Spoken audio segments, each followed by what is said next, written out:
Hello everyone, hope you are doing well. This is the second revision lecture of our fast track series on CMADD subject. और आज जो मैं chapter आपके लिए लेकर आया हूँ वो लेकर आया हूँ डॉक्यूमेंटेशन। ठीक है, ये पार्ट ए का ही सेकंड चैप्टर है डॉक्यूमेंटेशन। और हम डॉक्यूमेंटेशन में बेसिकली वही मैंने आपके लिए समराइज नोट्स बनाए हुए हैं डॉक्यूमेंटेशन के, ओनली 10 पेजेस। 10 पेजेस में हम पूरा डॉक्यूमेंटेशन चैप्टर कंप्लीट करेंगे आज। ठीक है, तो वही रहेगा कॉन्सेप्ट। पहले हम देखेंगे कौन कौन से हमने टॉपिक, ये वाले टॉपिक जो आपके मॉड्यूल में दिए हुए हैं, मॉड्यूल में से मैंने कुछ भी नहीं छोड़ा। जो इंपॉर्टेंट है और जो मॉड्यूल में दे रखा है वो मैंने सब कुछ करा है except case loss. Case loss मैंने नहीं किए हैं कवर्ड। केस लॉ वही 2 से 3 केस लॉ होंगे इस चैप्टर में भी, वो आपको इस रिवीजन लेक्चर कंप्लीट करने के बाद वहां से करने हैं। ठीक है, और अगर केस स्टडीज भी दी हैं तो वो भी कवर करनी है। बाकी कोई भी टॉपिक मैंने मिस नहीं किया है, सारे टॉपिक्स मैंने यहाँ कवर कराने हैं आपको। ठीक है, अगेन जो रिवीजन लेक्चर का पर्पस वही है कि आपको याद कराना, कीवर्ड्स लर्न कराना और सिंपल और समराइज वे में आपको एक्सप्लेन करना चीजें। ठीक है, तो ये हैं टॉपिक्स, ये हम एक एक करके सारे टॉपिक्स खत्म करेंगे। ठीक है, तो चलिए स्टार्ट करते हैं। इंट्रोडक्शन। सबसे पहले हम डॉक्यूमेंटेशन चैप्टर पढ़ रहे हैं, तो बेसिकली आपको ये बताना है व्हाट इज डॉक्यूमेंट। डॉक्यूमेंट क्या होता है, व्हाट इज डॉक्यूमेंट लिखा है मैंने अपने नोट्स में, पर आपको वहां नहीं देखना है, पर आप अभी तक तो पढ़ चुके हैं। ठीक है, अब एग्जाम में सिर्फ 28 to 27 डेज बचे हुए हैं और आपको डॉक्यूमेंट तो पता होना चाहिए ना, डॉक्यूमेंट क्या होता है। ठीक है, तो डॉक्यूमेंट होता है, document is a part and parcel of written, printed और electronic matter that provide certain information. अब ये क्या है, अब इसको मैं थोड़ा एग्जांपल वे में बात करूं तो डॉक्यूमेंट मान लीजिए क्या है, क्वेश्चन, कंटेंट। ठीक है, और रिटन और प्रिंटेड और इलेक्ट्रॉनिक मैटर क्या है, क्वेश्चन पेपर। तो क्या मैं कह सकता हूं क्वेश्चन और जो कंटेंट है वो क्या है, part and parcel, that is essential and inseparable. तो मैं क्या कह सकता हूँ, question is a essential and inseparable part of written, printed, electronic matter, जो कि हमारे क्वेश्चन पेपर्स। ठीक है, तो क्वेश्चन इज अ इनसेपरेबल और essential part of the question paper. ठीक है, दैट प्रोवाइड इंफॉर्मेशन, जो बेसिकली सर्टेन इंफॉर्मेशन हमें प्रोवाइड करते हैं। ऐसी एग्जांपल ले लो, डॉक्यूमेंट क्या हो सकता है, कोई भी लेटर हो सकता है। ठीक है, कोई भी रिपोर्ट हो सकती है। ठीक है, और रिटेन, प्रिंटेड, इलेक्ट्रॉनिक मैटर की मैं बात करूं वो क्या है, फाइल। तो रिपोर्ट लेटर जो है इज एन इसेंशियल और इनसेपरेबल पार्ट, इसेंशियल और इनसेपरेबल पार्ट ऑफ फाइल, जो हम इलेक्ट्रॉनिक और प्रिंटेड मैटर की बात कर रहे हैं, दैट प्रोवाइड सर्टेन, और कुछ ना कुछ वो इन्फॉर्मेशन हमें प्रोवाइड करते हैं, तो that is called document. The information में भी इन स्ट्रक्चर्ड फॉर्मेट और अनस्ट्रक्चर्ड फॉर्मेट में भी हो सकती है, दोनों फॉर्मेट में इन्फॉर्मेशन हो सकती है, स्ट्रक्चर्ड और unstructured. What is record, record क्या होता है, देखिए, a record is a matter of evidence about the past. तो रिकॉर्ड क्या बताता है हमें, एविडेंस प्रोवाइड कराता है, एविडेंस बताता है अबाउट द पास्ट, किसमें, पास्ट के बारे में। Many record initially start out as document and later become the record when they are used as evidence. ठीक है, कुछ डॉक्यूमेंट होते हैं बेसिकली, वो इनिशियली क्या होंगे, डॉक्यूमेंट, कोई भी पेपर है, कोई भी फाइल है, कोई भी रिपोर्ट है, वो क्या इनिशियली डॉक्यूमेंट है, पर लेटर अगर हम उसको एज ए एविडेंस यूज करेंगे तो क्या बन जाएगा, रिकॉर्ड बन जाएगा। क्या बन जाएगा, रिकॉर्ड। समझ गए। Record can be use as proof in legal obligation, हम लीगल ऑब्लिगेशन में यूज कर सकते हैं, ट्रांजैक्शन, किसी बिजनेस ट्रांजैक्शन में यूज कर सकते हैं as a proof. It is also important to keep in mind that not every record is a document. Yes, सारे डॉक्यूमेंट रिकॉर्ड कोई बनेंगे, मतलब अगर कोई भी फाइल है तो सारी फाइल एविडेंस की तरह हम यूज कोई करेंगे। ठीक है, सब कोई एज अ प्रूफ हम कोई यूज करेंगे, तो कुछ डॉक्यूमेंट को हम एज अ प्रूफ यूज करेंगे, कुछ डॉक्यूमेंट को हम एज एविडेंस यूज करेंगे, कुछ डॉक्यूमेंट को यूज नहीं करेंगे। जिनको हम एविडेंस की तरह यूज करेंगे वो हमारे लिए रिकॉर्ड बन जाएंगे, और अदरवाइज नहीं करेंगे तो वो क्या कहलाएंगे, सिर्फ डॉक्यूमेंट ही कहलाएंगे। तो समझ आ गया what is document and what is record, और इन दोनों के बीच का डिफरेंस क्या हुआ, समझ में आ गया। यानी कि जो डॉक्यूमेंट एविडेंस प्रोवाइड करते हैं अबाउट द पास्ट, या बेसिकली जो एज अ लीगल प्रूफ हम यूज करते हैं किसी भी ट्रांजेक्शन के लिए, किसी बिजनेस ट्रांजेक्शन के लिए, वो कहलाते हैं रिकॉर्ड्स। ठीक है, अब चलते हैं आगे। Primary responsibility of a company secretary, company secretary की रेस्पॉन्सिबिलिटी क्या क्या होंगी, रिकॉर्ड, डॉक्यूमेंटेशन से रिलेटेड बात करूं मैं, that is prepare and maintain secretarial and the records, prepare करना, मेंटेन करना रिकॉर्ड्स को, सेक्रेटरियल रिकॉर्ड्स को। सेक्रेटरियल रिकॉर्ड कौन से, रजिस्टर हो गया, नोटिस हो गया, नोटिस ऑफ एजीएम हो गया, उसके बाद रिटर्न्स हो गया, तो उन सबको मेंटेन करना और प्रिपेयर करना किसकी जिम्मेदारी, कंपनी सेक्रेटरी की जिम्मेदारी है। मिनट्स हो गया, रजिस्टर्स हो गया, रिटर्न्स हो गया, और भी बहुत सारे नोटिस, बोर्ड मीटिंग एजेंडा, सब किसका, सब क्या है, सेक्रेटरियल रिकॉर्ड है, किसकी जिम्मेदारी, कंपनी सेक्रेटरी की। Creation and execution of the corporate critical corporate records, ये किसकी रेस्पॉन्सिबिलिटी, कंपनी सेक्रेटरी की। Responsible for storing, maintaining, retrieving, certifying and explaining the corporate document, ये सब किसकी जिम्मेदारी है, कंपनी सेक्रेटरी की। क्या, स्टोरिंग, स्टोर करना, मेंटेन करना, रिट्राइव करना अगर डिलीट हो गए तो, सर्टिफाइंग करना, एक्सप्लेन करना, कौन से डॉक्यूमेंट्स को, कॉर्पोरेट डॉक्यूमेंट्स को। अब प्रिपेयर करने के लिए, मेंटेन करने के लिए और क्रिएटिंग और एग्जीक्यूशन के लिए क्या होना जरूरी है, require a good understanding of what document need to be, कौन सा डॉक्यूमेंट हमें क्रिएट करना है, किस पर्पस के लिए हम क्रिएट कर रहे हैं और कितना डिस्क्लोजर हमें देना है। तो हमें तीन बातें पता होनी चाहिए, गुड अंडरस्टैंडिंग हमें तीन बातों की होनी चाहिए for the preparation and the maintain of the secretarial and the records के लिए, क्या कौन सा डॉक्यूमेंट हम बेसिकली क्रिएट कर रहे हैं, किस पर्पस के लिए कर रहे हैं और कितना हमें डिस्क्लोजर उस डॉक्यूमेंट में देना है, वो तो लॉ ही बताता है वैसे, ठीक है, पर हमें पता होना चाहिए। उसके बाद ड्यूटीज क्या है, कंपनी सेक्रेटरी की ड्यूटीज बता रहे हैं। ड्यूटीज क्या, कॉन्फिडेंशियलिटी मेंटेन करनी है डॉक्यूमेंट्स की, यस, कॉर्पोरेट डॉक्यूमेंट्स है तो उसकी कॉन्फिडेंशियलिटी तो जरूरी है ना, आप ऐसी कोई है सब बिल्कुल सारे एम्प्लॉइज में बांट देंगे कॉर्पोरेट, कोई सीक्रेट कोई कॉन्फिडेंशियल डॉक्यूमेंट होगा, तो दैट इज कॉन्फिडेंशियलिटी होनी चाहिए। दूसरा, check whether not document requiring further action जरूरी है नहीं जरूरी है। Check whether it is consistent with prior records, consistent होने चाहिए प्रायर रिकॉर्ड से, और हमारी कॉर्पोरेट पॉलिसीज के साथ कंफ्लिक्ट तो नहीं कर रहा, ये भी मुझे चेक करना है।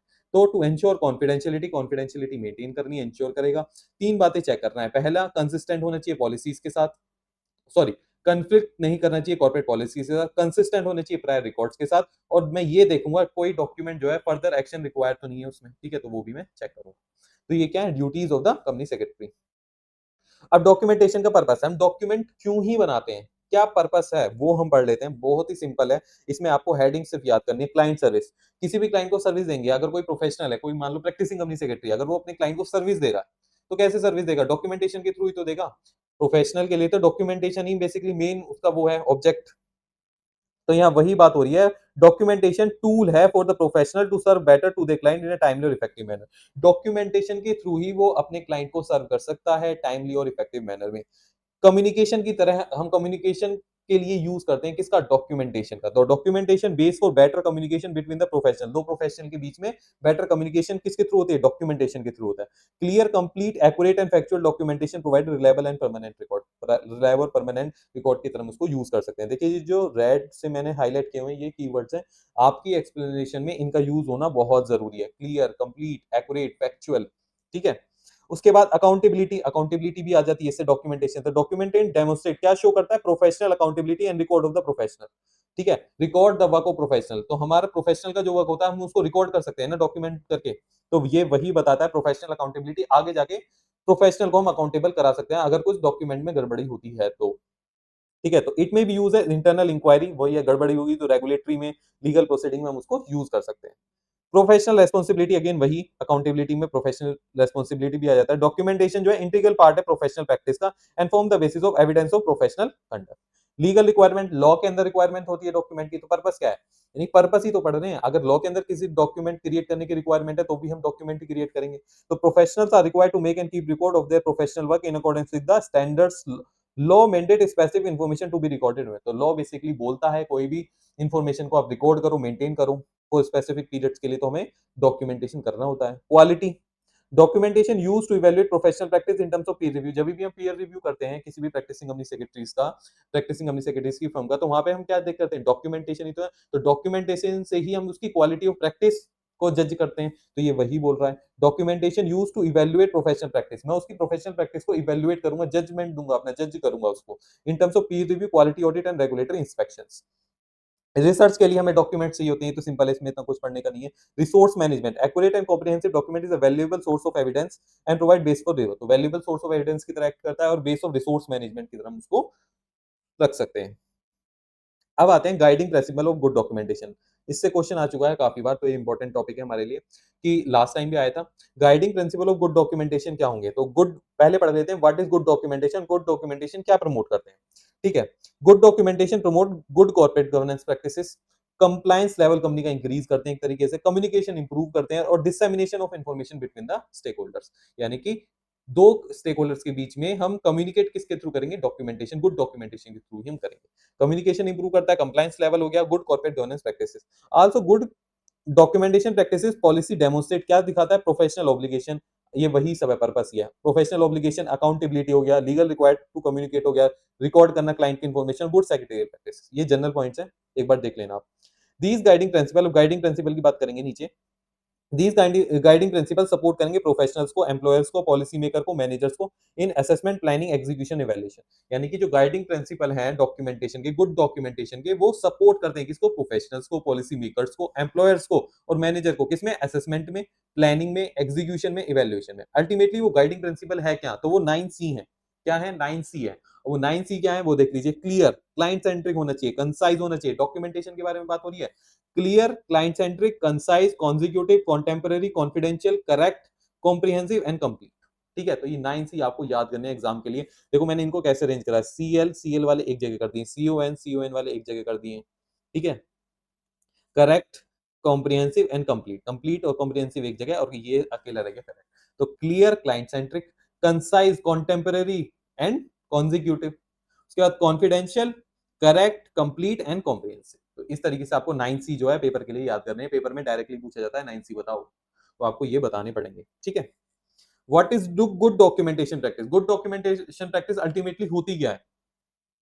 तो इसको बोलते हैं set of best practices for documentation, record keeping. यानी कि बेस्ट प्रैक्टिसेस जो हम फॉलो करेंगे रिकॉर्ड कीपिंग के लिए और डॉक्यूमेंटेशन के लिए, कि वो क्या होती है? गुड डॉक्यूमेंटेशन प्रैक्टिसेस होती हैं। तो क्या बेस्ट प्रैक्टिसेस हैं, क्या एग्जांपल्स हैं, वो अभी हम देखेंगे। It aim to preserve the data integrity of important document. Data integrity preserve करना, क्या? Data integrity of important document. And can also serve as guideline for how to record information, store data appropriately. और हमें क्या बताता है? ये सर्व करता है एज अ गाइडलाइन। बोला ना, बेस्ट प्रैक्टिसेस बताता है, गाइडलाइंस हैं किसकी?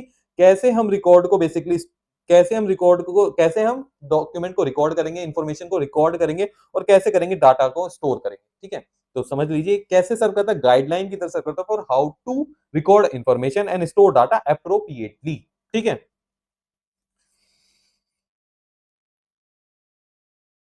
ठीक है, चलिए आगे चलते हैं। Example of poor documentation, example of good documentation. पहले पुअर पढ़ लेते हैं, जब भी गुड अच्छे से समझ आएंगे। Document with error, correction, not sign, not dated and did not include a reason for the correction. ठीक है, यानी कि बहुत सारे एरर्स हैं डॉक्यूमेंट के अंदर, कोई करेक्शन भी कर रखी है, मैंने साइन नहीं कर रखे, डेट नहीं कर रखे, अच्छा करेक्शन करी है पर उसका कोई रीजन मेंशन नहीं करा है। ठीक है, तो वो क्या है? पुअर डॉक्यूमेंटेशन है। Right over multiple line through and use of white out. मैं जब बेसिकली अपनी, अगर मैं बताऊं ट्रेनिंग में था, तो मेरे साथ के ट्रेनीज क्या करते थे या उनसे गलती होती है, मेरे सीनियर से भी कभी कभार गलतियां हो जाती थी। वो रजिस्टर में व्हाइट आउट को यूज कर लेते थे या फिर कट कर देते थे लाइन की तरह। तो वो क्या है? वो एक तरीके से पुअर डॉक्यूमेंट प्रैक्टिस आती है। ठीक है, तो ये प्रैक्टिकल एग्जांपल हैं जो बेसिकली ट्रेनिंग्स में, या जब आप कुछ स्टूडेंट ट्रेनिंग करेंगे उनको पता होगा। तो ये गलतियां होती हैं एक्चुअल में।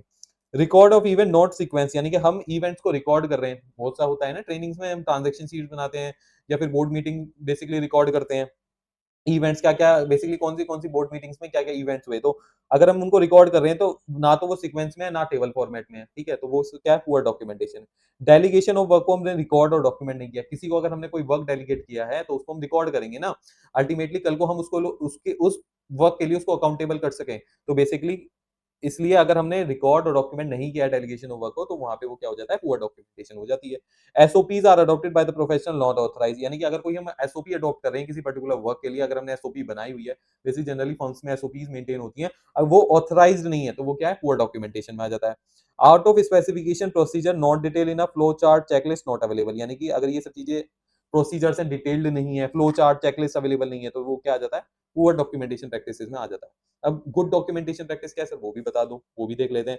Record should be completed at the time of activity और व्हेन एक्शन इज टेकन। ठीक है, यानी कि बैग में जाके डॉक्यूमेंट नहीं क्रिएट कर रहे हैं, जिस दिन हमने बोर्ड मीटिंग हुई है उस दिन ही उसके डॉक्यूमेंट हम क्रिएट कर रहे हैं। तो record should be completed at the time of activity, यानी कि अगर हम बायबैक कर रहे हैं तो बायबैक के पेपर पहले बनेंगे, उसके बाद साइंड होंगे। ये नहीं बायबैक 10 दिन पहले का बायबैक के पेपर हम आज तैयार कर रहे हैं, तो ऐसा नहीं होगा। Completed at the time of the activity.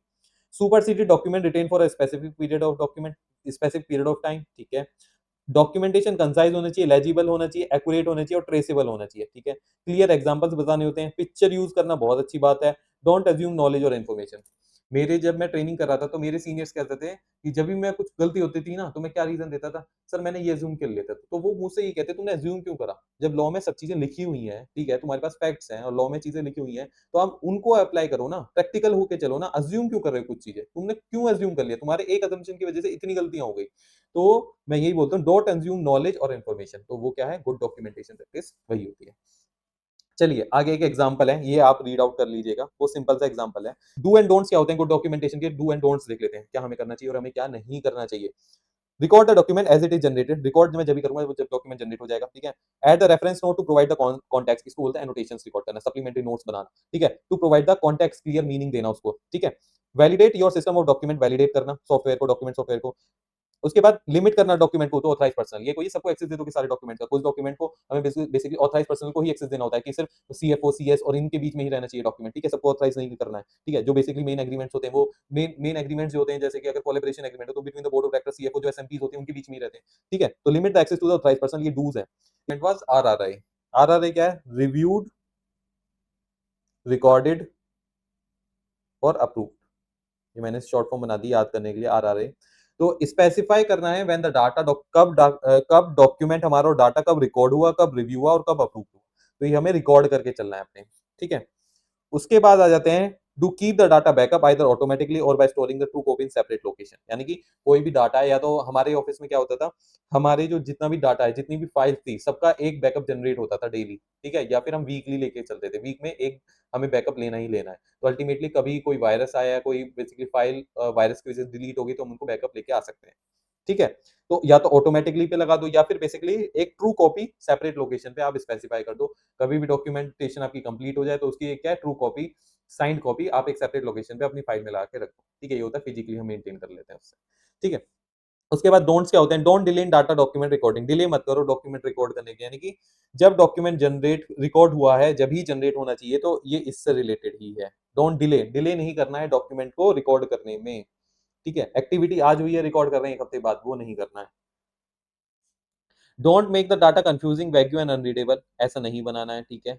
Don't encourage handwritten documentation, handwritten नहीं करना है, अब तो इलेक्ट्रॉनिक का जमाना है वैसे भी। Don't intentionally falsify record, falsify नहीं करना है डॉक्यूमेंट को इंटेंशनली जानबूझकर। प्री डेट और बैक डेट डाटा डॉक्यूमेंट नहीं करना है, ये तो सबसे बड़ी गलतियां होती हैं। आप बैक डेटेड डॉक्यूमेंट या सर्टिफिकेट जनरेट कर रहे हो, तो वो सबसे बड़ी गलती है, प्राइवेट कंपनी में बहुत होता है ये सब चीजें, तो ये सब क्या है, बेसिकली डोंट्स हैं, ये बिल्कुल नहीं करना है आपको, ये सब डॉक्यूमेंटेशन करना पाप है आपके लिए। Don't archive data document unless explicitly authorised हो, बेसिकली आर्काइव नहीं करना है डाटा और डॉक्यूमेंट को जब तक आप ऑथराइज नहीं हो जाती, यानी कि जो 5 साल, लेट से कोई 5 साल पुराना डॉक्यूमेंट है, वो archival as per archival policy archives बना दिया गया, तो आप अगर ऑथराइज नहीं हो तो आप उसको बेसिकली क्या नहीं करेंगे, आर्काइव नहीं करेंगे। समझ में आया? तो don't archive the data document unless, समझिए, don't archive data document unless explicitly authorise to do so, इसका मतलब क्या है, यानी कि as per the archival policy 5 साल बाद डॉक्यूमेंट आर्काइव बन जाएगा, ये कोई भी रिकॉर्ड है वो आर्काइव्स में चला जाएगा। तो उस जब तक आप उस चीज के लिए ऑथराइज नहीं है तो वो आप नहीं करेंगे, ठीक है। अगर आप ऑथराइज हैं तो आप उसको आर्काइवल पॉलिसी में डाल, as per the archival policy archives में डाल दो, पर आप जब तक ऑथराइज नहीं है तब तक आप वो काम नहीं करेंगे, ठीक है। चलिए आगे बढ़ते हैं, अभी तक सब समझ आ रहा है, ठीक है। समझ आ रहा है, नहीं आ रहा है अभी तक, मैं बार बार रिपीट कर करके भी चल रहा हूँ, देखो, ठीक है। इलेक्ट्रॉनिक रिपोजिटरी, अब इलेक्ट्रॉनिक रिपोजिटरी पढ़ लेते हैं। तो पहले तो इलेक्ट्रॉनिक रिपोजिटरी पढ़ने से पहले हम पढ़ लेते हैं what is document management, document management क्या होता है, फिर पढ़ेंगे हम फिजिकल रिपोजिटरी, फिर पढ़ेंगे हम इलेक्ट्रॉनिक रिपोजिटरी। तो डॉक्यूमेंटेशन मैनेजमेंट का मतलब होता है refer to the process of managing and tracking of documents, manage करना और डॉक्यूमेंट्स को ट्रैक करना, document and record through electronic physical source of document. तो डॉक्यूमेंट मैनेजमेंट में बेसिकली मैनेज करूंगा, ट्रैक करूंगा, किस सोर्स के थ्रू ट्रैक कर सकता हूँ, किसके थ्रू कर सकता हूँ, या तो इलेक्ट्रॉनिकली करूंगा या फिजिकली करूंगा, तो वही कहलाता है डॉक्यूमेंटेशन, डॉक्यूमेंट मैनेजमेंट। डॉक्यूमेंट को मैनेज में कैसे करूंगा, कैसे उनको बेसिकली ट्रैक करूंगा, कैसे मैनेज करूंगा, या तो इलेक्ट्रॉनिकली करूंगा या फाइल्स मेंटेन करूंगा फिजिकली, तो दो तरीके से मैं कर सकता हूँ, ठीक है। डॉक्यूमेंट मैनेजमेंट सिस्टम क्या होता है, it is the software that control and organize, एक सॉफ्टवेयर है जिसके थ्रू हम कंट्रोल करते हैं, ऑर्गेनाइज करते हैं डॉक्यूमेंट्स को। It incorporate document content capture, workflow बताएगा, डॉक्यूमेंट रिपोजिटरीज देगा, आउटपुट सिस्टम देगा एंड इन्फॉर्मेशन रिट्राइवल सिस्टम भी हमें देगा। The process use to track store and control document, एक प्रोसेस हमें देता है जिससे हम ट्रैक कर सकते हैं, स्टोर कर सकते हैं, कंट्रोल करते हैं किसी भी डॉक्यूमेंट। अब इलेक्ट्रॉनिक रिपोजिटरी क्या होता है, इलेक्ट्रॉनिक रिपोजिटरी में होता है DMs work by using a computer system, मतलब डॉक्यूमेंट मैनेजमेंट सिस्टम होता है जिसमें हम एक कंप्यूटर सिस्टम की हेल्प लेते हैं, एक सॉफ्टवेयर की हेल्प लेते हैं, स्टोर करने के लिए, मैनेज करने के लिए, ट्रैक करने के लिए इलेक्ट्रॉनिक डॉक्यूमेंट्स को। And electronic image over paper based information, यानी कि scan images capture through the use of scanner, तो स्कैन इमेजेस को और बेसिकली इलेक्ट्रॉनिक डॉक्यूमेंट को हम क्या करते हैं, स्टोर करते हैं, मैनेज करते हैं, ट्रैक करते हैं, किसके यूज से, किसी सॉफ्टवेयर कंप्यूटर सिस्टम के उससे, उसको बोलते हैं इलेक्ट्रॉनिक रिपोजिटरी, ठीक है। क्लाउड डॉक्यूमेंटेशन मैनेजमेंट इंपॉर्टेंट नहीं है, एक बार पढ़ लीजिएगा आप खुद से, ठीक है। इसमें सिंपल है, वैसे मैं बता देता हूँ, इसमें कुछ ज्यादा ट्रिकी नहीं है। Digitalize record can be uploaded, एक क्लाउड, आपने पढ़ा है गूगल ड्राइव होती है, ऐसी आउटलुक की वन ड्राइव होती है। तो वो क्या है, वहाँ पे हम तो आउटलुक यूज़ करते हैं। जैसे digitalise record can be uploaded, upload कर देते हैं वहाँ पे हम सारे रिकॉर्ड्स को, सारी फाइल्स को, सारे बेसिकली मिनट्स है, मिनट्स हो गया, रजिस्टर्स हो गया, कुछ भी हो गया डॉक्यूमेंट, रिकॉर्ड्स वहां पे अपलोड कर देंगे टुगेदर विद रिलेवेंट डाटा, कोई भी डाटा के साथ, to secure cloud document management solution. ठीक है, this allow maintenance record to be access from any location using a web browser. तो मैं बेसिकली क्या कर सकता हूँ, वेब ब्राउजर का यूज करके क्रोम में जाके आउटलुक में साइन अप करके अपने बेसिकली वन ड्राइव को ओपन कर सकता हूँ, वहां से कोई भी डॉक्यूमेंट एक्सेस कर सकता हूँ। तो कोई भी डॉक्यूमेंट, कोई भी फाइल मैं वहां से एक्सेस कर सकता हूँ, किसी भी लैपटॉप से कर सकता हूँ। बस मेरे पास आईडी पासवर्ड होना चाहिए अपनी आउट माइक्रोसॉफ्ट आईडी का। ठीक है, the system provide full electronic audit trail. अच्छा, ऑडिट ट्रेल भी बताता है, restrict access to record by user group or role on providing improved compliance. Basically मैं एक्सेस रिस्ट्रिक्ट कर सकता हूँ। अच्छा, सबको, इसका मतलब सब देख लेंगे नहीं, जिस जिसको मैं एक्सेस दूंगा, जैसे मैं लिंक जनरेट करी, लिंक पे क्लिक करेगा कोई, ठीक है, अगर उसके पास एक्सेस होगा तो डॉक्यूमेंट खुल जाएगा, नहीं तो वो क्या करेगा, रिक्वेस्ट एक्सेस करेगा। गूगल ड्राइव तो सभी यूज करते हैं, उसमें भी ऐसे होता है, रिक्वेस्ट एक्सेस करना पड़ता है जिसके पास एक्सेस नहीं होता। तो मैं क्या कर रहा हूँ, रिस्ट्रिक्ट एक्सेस कर रहा हूँ to the records by user, कौन यूजर या ग्रुप या रोल, प्रोवाइडिंग इंप्रूव कंप्लायंस, जिससे क्या कंप्लायंस इंप्रूव हो रहा है। समझ में आ रहा है, नहीं आ रहा आपके? ये चीजें समझ आनी मतलब, देखो, इंपॉर्टेंट तो नहीं है, पर समझ आन अगर आ गया तो पेपर में कैसे मैनेज करोगे, इसलिए मैं बता भी रहा हूँ। ठीक है, अब इसमें बात होती है, this system provide a full electronic audit trail, full electronic audit trail. अब ऑडिट ट्रेल क्या होता है, ऑडिट ट्रेल कहाँ पढ़ते हैं, ऑडिट वाले चैप्टर्स में पढ़ते हैं। किसमें आता है, ऑडिट टेक्निक में आता है या ऑडिट डॉक्यूमेंटेशन में आता है? ऑडिट डॉक्यूमेंटेशन में आता है सर। तो ऑडिट ट्रेल होता क्या है, ऑडिट ट्रेल को हम समझते हैं, दैट इज क्रोनोलॉजिकल, मैं लिख देता हूं आपको याद भी रहेगा, क्रोनोलॉजिकल टाइम स्टैम्प्ड, टाइम की स्टैम्प रहेगी, डेट यानी कि रिकॉर्ड ऑफ डाटा, कोई भी ट्रांजेक्शन हो गया जो कि हम डॉक्यूमेंट करेंगे, डॉक्यूमेंट होती है मतलब ऑडिट ट्रेल में, that is who, what and when changes was made in system. इसका मतलब क्या है सर, यानी कि हम ये ट्रैक कर सकते हैं किसने कब क्या चेंजेस करे एक पर्टिकुलर रिकॉर्ड में जो बेसिकली क्लाउड पे पड़ा हुआ था। ठीक है, तो time stamp record of data, chronologically हम बेसिकली टाइम स्टैम्प डाटा निकल के आएगा आपके पास, किसने कब क्या और कैसे चेंजेस किए, क्या कब कैसे चेंज किया, वो सब बेसिकली टाइम स्टैम्प और क्रोनोलॉजिकल ऑर्डर में आपके पास निकल के आएगा। यानी कि कोई भी रिकॉर्ड जनरेट हुआ, डॉक्यूमेंट हुआ, ठीक है, और वो क्लाउड पे है मेरे, और अगर किसी ने एक्सेस करने की कोशिश करी या फिर किसी ने चेंजेस करे, ठीक है, तो टाइम स्टैम्प क्रोनोलॉजिकल में एक शीट आ जाएगी जिससे आप पता लगा पाएंगे किसने कब क्या चेंजेस करे उस डाटा में। ठीक है, सिंपल समझ आ गया। इससे क्या होगा, क्लाउड ये हमारी हेल्प करता है। सॉरी सॉरी, अगर किसी स्टूडेंट को यहाँ पे लिखना हो तो मैं उसके लिए यहाँ पे लिख देता हूँ, ये उसको समझ आ जाएगा यहाँ से। ठीक है, एडवांटेज ऑफ डीएमएस। अब एडवांटेज क्या है, लॉकिंग अनलॉकिंग, डॉक्यूमेंट को मैं लॉक भी कर सकता हूँ, अनलॉक भी कर सकता हूँ अपने, एनोटेशन, स्टैम्प स्टैम्प कर सकता हूँ डेट। ठीक है, एनोटेशन का मतलब क्या होता है, एनोटेशन मतलब supplementary notes to basically provide the contextual meaning, उस पर्टिकुलर कोई भी एक्सप्लेन करने के लिए मैं क्या एनोटेशन यूज कर सकता हूँ किसी भी डॉक्यूमेंट में। ठीक है, साइमल्टेनियस एडिट भी कर सकता हूँ, डॉक्यूमेंट का वर्जन कंट्रोल कर सकता हूँ, रिट्राई कर सकता हूँ, अगर डिलीट हो गया तो उसको वापसी भी लेके आ सकता हूँ। ऑडिट ट्रेल अभी एक्सप्लेन किया, उसमें ईज हो जाता है। ठीक है, उसके बाद tracking on checking checkout by various officer, किसने चेक इन करा और चेकआउट कर रहा है कौन, मैं ट्रैक कर सकता हूँ। ठीक है, ये क्या है, एडवांटेजेस है। Again advantages of electronic record, electronic records के एडवांटेजेस क्या होंगे वो भी पढ़ लेते हैं। That is cost effective, cost effective है। कॉस्ट इफेक्टिव कैसे है सर, कॉस्ट इफेक्टिव ऐसे है कि अगर हम डॉक्यूमेंट रिकॉर्ड को मैंने डिजिटल फॉर्म में मेंटेन करेंगे तो उससे क्या होगा, चीपर होगा। क्यों, increase in the technological advancement, the digital media storage cost are continuously dropping for electronic images. यानी कि आप, सिंपल सी बात है, कॉस्ट इफेक्टिव कैसे है, कोई भी आप फाइल लेके आओगे, फाइल में लगाओगे, वो जगह भी घेरेगी, ठीक है, फिर आप उसको मेंटेन करने के लिए एक पर्सन को रखोगे, तो वो सब क्या कॉस्ट, मतलब उसमें ज्यादा कॉस्ट इंकर होगी ना। तो ये बोल रहा है कि जब आप डिजिटल फॉर्म में, ठीक है, वो चीपर पड़ेगी, डिजिटल मीडिया स्टोरेज कॉस्ट जो है वो बेसिकली ड्रॉप हो जा रही है, यानी कि पर इमेजेस जो कॉस्ट आएगी, पर फाइल जो कॉस्ट आएगी वो बहुत चीपर आएगी। ठीक है, उसके बाद very easy to locate and share document through computer aid searching. ठीक है, अब आपको कोई डॉक्यूमेंट सर्च करना है, कोई पेपर पर्टिकुलर सर्च करना है, ठीक है, तो ऑनलाइन क्या, उसको आप अपने उस ड्राइव में गए, आपने सर्च कर लिया और पर्टिकुलर डॉक्यूमेंट को वहां से एक्सट्रैक्ट कर लिया, निकाल लिया। ऐसे क्या, अगर मैं फाइल्स रखी हुई है मेरे पास 15-20, उसमें से पर्टिकुलर कोई रिकॉर्ड निकालना है, किसी फाइल में कोई इतने सारे रिकॉर्ड रखे हुए हैं, क्या ये पॉसिबल है? तो ईज ऑफ यूज यहाँ पे है इसमें इलेक्ट्रॉनिक रिकॉर्ड्स में। तो DMS take care of finding and maintaining record consistent locations, ठीक है। लेबर रिक्वायर्ड ही नहीं होती इलेक्ट्रॉनिक रिकॉर्ड, तो locate manage and dispose of e document is almost nil है, ठीक है। With e document filing collating stapling can be automated and that labour completely disappear. तो बिल्कुल ई रिकॉर्ड्स में लेबर की जरूरत होती ही नहीं है। उसके बाद search ability, e document made searchable by doing OCR, OCR हम कर सकते हैं of a document and make the whole text keyword searchable. तो हम जैसे वर्ड फाइल में सर्च कर सकते हैं ना, तो ऐसी बेसिकली डॉक्यूमेंट में भी, किसी पीडीएफ फाइल में भी हम सर्चेबल उसको बना सकते हैं। तो इजी है वो। Not possible with paper document, paper document के लिए पॉसिबल नहीं है, ठीक है।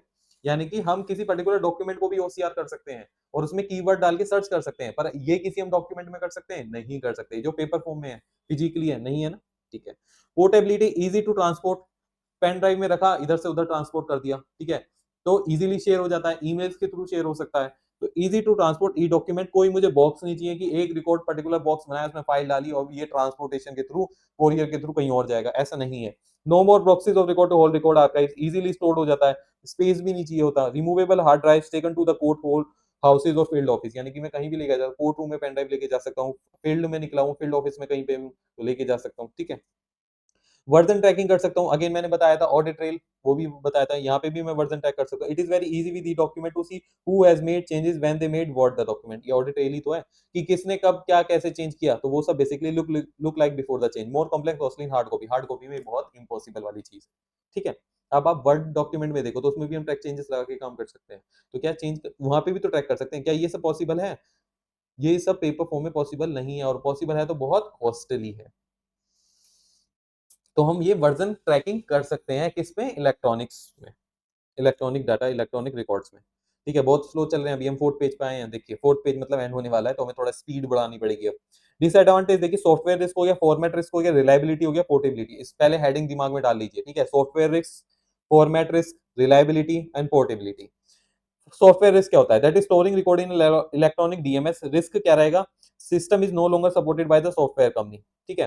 Software company cease to act, software company बंद हो गई, डॉक्यूमेंट मेरा लॉक हो जाएगा अनसपोर्टेड सिस्टम है, तो उसके लिए मुझे हाई कन्वर्जन कॉस्ट। तो ये दिमाग में जो person basically electronic record maintain करे, उसके दिमाग में रिस्क चलता रहेगा कि software company cease to exist है, ठीक है। कोई कोई पर्टिकुलर मैं सॉफ्टवेयर यूज कर रहा हूँ तो वो no longer supported by software company ने वो बेसिकली अगर आगे जाके सपोर्ट नहीं किया तो डॉक्यूमेंट मेरा अनसपोर्टेड सिस्टम में लॉक हो गया, तो उसके लिए मुझे हाई कन्वर्जन कॉस्ट पे करनी पड़ेगी उसको रिट्राइव करने के लिए। तो ये सब चीजें basically risk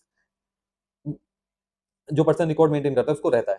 When storing the record in E format, a person run the risk that not be able to read at a some point of time, ठीक है। For example software become the standard storage format, like अगर simple सी बात करूं तो Adobe की बात कर रहा है, स्टैंडर्ड स्टोरेज फॉर्मेट है, पीडीएफ है, तो पर्सन को क्या रिस्क रहेगा? But there is a risk that such software will cease to exist, be purchase no longer support the PDF format and then it will be difficult for the to read those PDF document, ठीक है। मतलब आगे जाके अगर support नहीं करा, ठीक है, उस पर्टिकुलर सॉफ्टवेयर में, या फिर वो आउटडेटेड हो गया, तो वहां पे वो वाला रिस्क, फॉर्मेट रिस्क रहता है।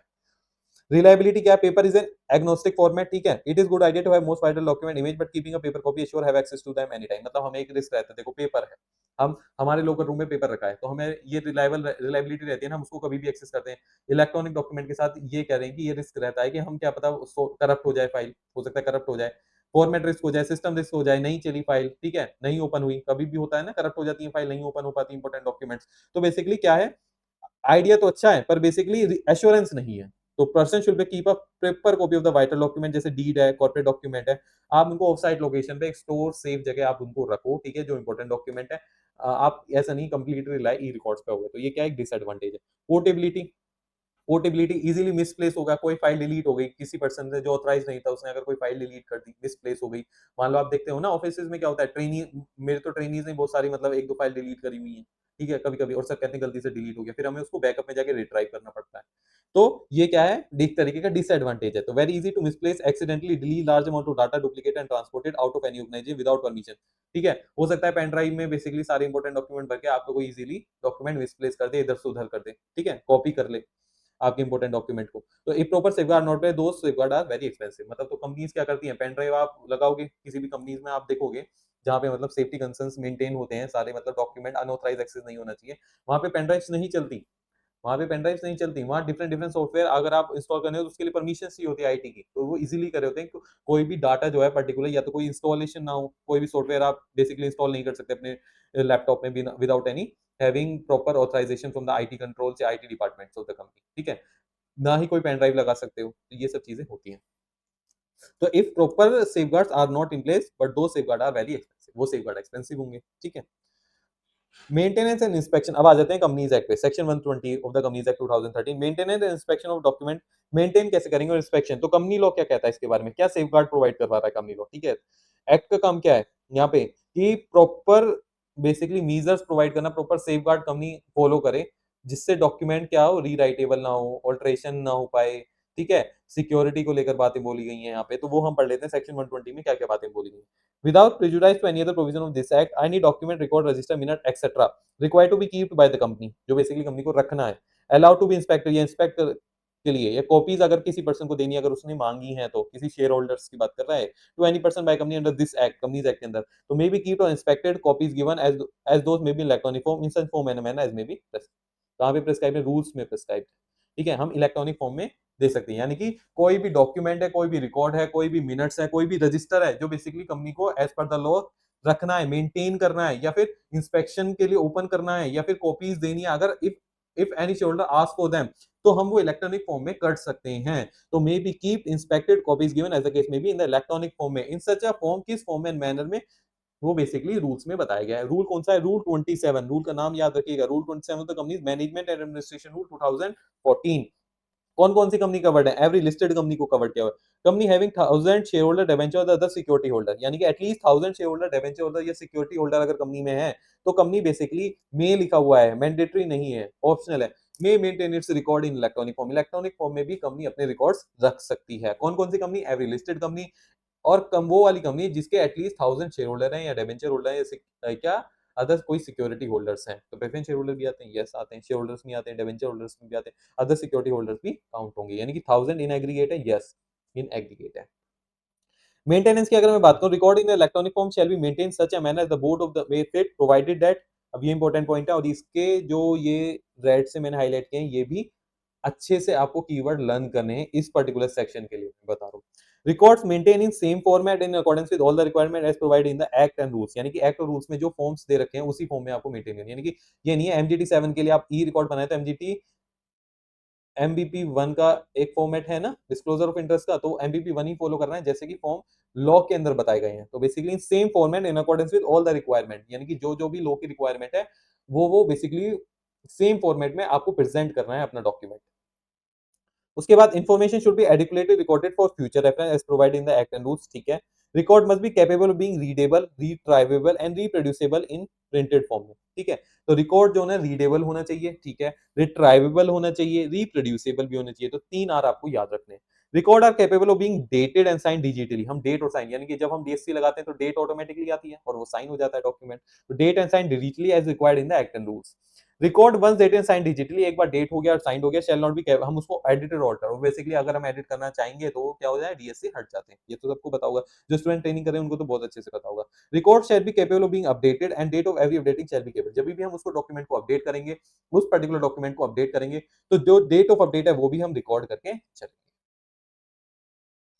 रूल 28 क्या बोलता है, सिक्योरिटी को लेकर बात करता है, the MD CS or other director office of the company as board में decide shall be responsible for the maintenance security of the record, तो कौन कौन पर्सन रेस्पॉन्सिबल है, MD managing director company secretary, या कोई भी director officer of the company जिसको basically board authorise करता है for the security of the records, maintenance and security of the record, the person who is responsible, जो responsible है maintenance security के लिए, shall provide adequate protection, provide करेगा, ensure करेगा against loss of records, ensure करेगा signatory does not repudiate the signed record as not genuine, ठीक है। मतलब रेप्यूडेट का मींस क्या होता है, रेप्यूडेट का मींस होता है कल को ये ना कहने लगे मैंने साइन नहीं किया, ठीक है, तो वो क्या होता है, रेप्यूडेट, ठीक है। तो एंश्योर दैट सिग्नेटरी जो है does not repudiate the sign record as not genuine, वो खुद से ही नहीं कहते कि ये जेन्युइन नहीं है, that is refuse to accept,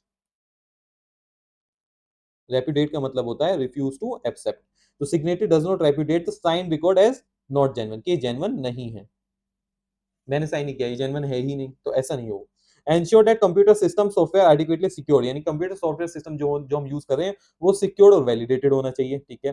computer system can डिस्कैन invalid और ऑल्टर्ड रिकॉर्ड्स, ठीक है। समझ में आया नहीं आया आपको, कंप्यूटर सिस्टम जो होगा हमारा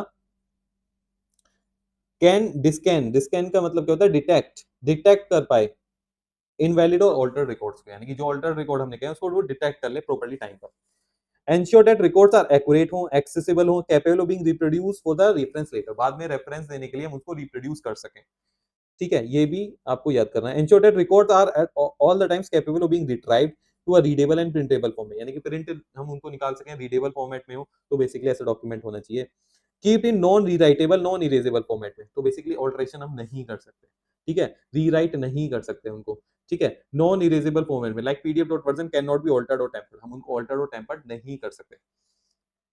ऐसे मेंटेन करना है। Ensure that computer system software are adequately secured and validated to ensure their accuracy, reliability and consistent performance. ठीक है, सिंपल है।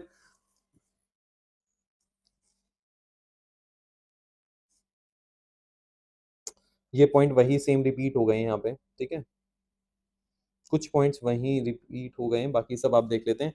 हाँ, ये वाला पॉइंट पढ़िए, ये रिपीटेशन है। Ensure that at least one backup, हमें एक बैकअप लेना है। Take at a periodicity of not exceeding 1 day, यानी कि नॉट एक्सीडिंग 1 डे, एक दिन में एक बैकअप लेना है। A keep of the updated record in electronic form. Every backup is authenticated and data and such backup shall be securely kept at such place may be decided by the board. Simple है, easy। एक backup लेना है, authenticated और dated करके रखना है, securely keep होना चाहिए। ठीक है, limit the access to the record to the MD CS और the director performing the work as may be authorised by the board. तो एक्सेस रिकॉर्ड का जो एक्सेस है सिर्फ एमडीसीएस या डायरेक्टर ऑफिसर, जो पर्सन ऑथराइज है, उनके पास ही होना चाहिए। Ensure that any reproduction of non-electronic original record in electronic form is complete, authentic, true and legible होनी चाहिए when retrieved। अरेंज करूंगा, इंडेक्स करूंगा, कोई भी रिकॉर्ड में मेंटेन करूंगा तो उसका इंडेक्स बनाऊंगा, उसको अरेंज करके रखूंगा प्रॉपर। तो arrange and index record in a way that promote easy location access and retrieval, हम उसको कर सकें उन पर्टिकुलर रिकॉर्ड का। Take necessary step to ensure security, integrity and confidential, necessary steps लूंगा for the security, for retrieval and for the confidentiality of the documents. ठीक है, ये सब इजी पॉइंट्स है, पर आपको ये कीवर्ड्स याद कर रहे हैं जो भी रेड कलर से हैं, तो मतलब इसमें समझने में कोई दिक्कत वाली बात तो है नहीं, ऐसा तो नहीं कोई ट्विस्टेड है, कोई टिपिकल है, या फिर बेसिकली कोई कॉन्सेप्ट है, बस आपको याद करने हैं, ये बिल्कुल लाइन से अच्छी तरीके से याद करनी है। लिस्ट बेसिकली पेपर में ये सेक्शन 120 के ऊपर क्वेश्चन आ सकता है। ठीक है, अब पढ़ते हैं फिजिकल रिपोजिटरी। फिजिकल रिपोजिटरी क्या है? Definition, physical repository refer to एक सेंट्रल प्लेस, एक सेंट्रल प्लेस है जहां पे हम डाटा को स्टोर कर रहे हैं और मेंटेन कर रहे हैं। मतलब एक सेंट्रल प्लेस बना रखा है कंपनी पे जहां पे सारा डाटा और बेसिकली जहां पे भी सारे रिकॉर्ड स्टोर हो रहे हैं और क्या मेंटेन हो रहे हैं। A repository can be a place where multiple database or files are located, तो multiple database हो सकते हैं for distribution over a network, or a repository can be a location that is directly accessible to the user without having to travel across a network। मतलब जहां पे directly access कर सके हम डॉक्यूमेंट्स को बिना किसी नेटवर्क के थ्रू, मतलब जहां पे नेटवर्क, हमें नेटवर्क पे ट्रेवल ना करना पड़े। समझ में आ रहा है? मतलब इलेक्ट्रॉनिक फॉर्म में नहीं है ना, तो नेटवर्क का तो कनेक्शन होना ही नहीं चाहिए, हम डायरेक्टली एक्सेसिबल कर सके उस डॉक्यूमेंट को, तो वो है सेंट्रल प्लेस। कोई सेंट्रल प्लेस होगा जहां पे हम डायरेक्टली एक्सेस कर सकते हैं कोई भी डॉक्यूमेंट को, कोई भी रिकॉर्ड्स को। ठीक है, ये आगे फिजिकल रिपोजिटरी का मतलब। अब virtual and physical data room a comparison, एक कंपैरिजन है। ठीक है, बड़ा इजी है। फॉर्म ऑफ डॉक्यूमेंट की अगर मैं बात करूंगा तो paper, file, boxes, tangible things होंगी, यहाँ कोई टेंजिबल थिंग्स होंगी नहीं। इलेक्ट्रॉनिक डिजिटल फाइल्स होंगी, इमेजेस होंगी। ठीक है, ऑडियो वीडियो डॉक्यूमेंट होंगे।